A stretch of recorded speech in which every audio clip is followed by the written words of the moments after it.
What do you see as the biggest challenge facing the United States economy relative to other countries, and what are the implications of that with regard to investing globally over the next decade?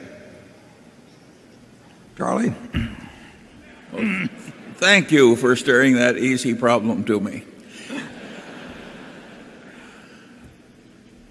I think the answer to that is that by and large we haven't made our way in life by having great global allocations systems. Berkshire's attitude generally is to find things that seem sensible to us and to concentrate to some extent in those matters, and then let the world economy and the world's currency fluctuations fluctuate as they will. I do think we'd prefer some countries to others, and the more responsible the countries seem, the more comfortable we are. Wouldn't you agree with that? Yeah, yeah. But beyond that, we can't help you very much because we really we don't have a global allocation system of Berkshire, and as Warren is keeping it secret from me. Not that one. We did not buy Burlington Northern with the idea of moving it to China or India or Brazil, and we love that.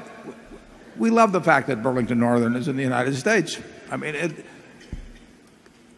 the biggest threat we have is some kind of a massive nuclear, chemical, or biological attack of one sort or another. And if you say what are the probabilities of that over a 50-year period, it's pretty high. If over a 1-year period, it's very low.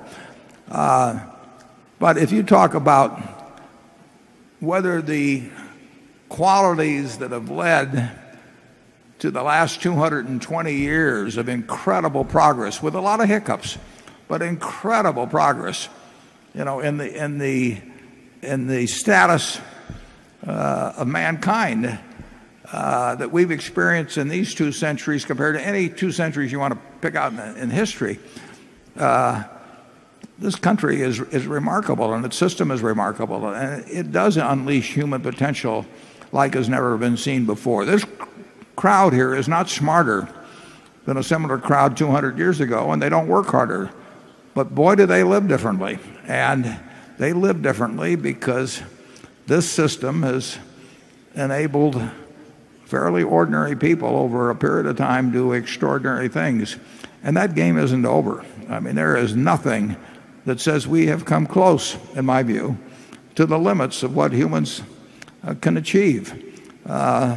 We really probably don't even know our own potential any more than the people in 1790 knew their own potential. I mean, they thought it would be great if somebody finally came along with some farm tool that let them work 10 hours a day instead of 12 hours a day.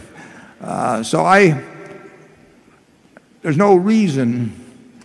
I hope the rest of the world does well, and I think they will do well. And it is not a zero-sum game. If China and India do well, that does not mean we do worse. It may mean we do better. So we are not what they get is taking it away from us.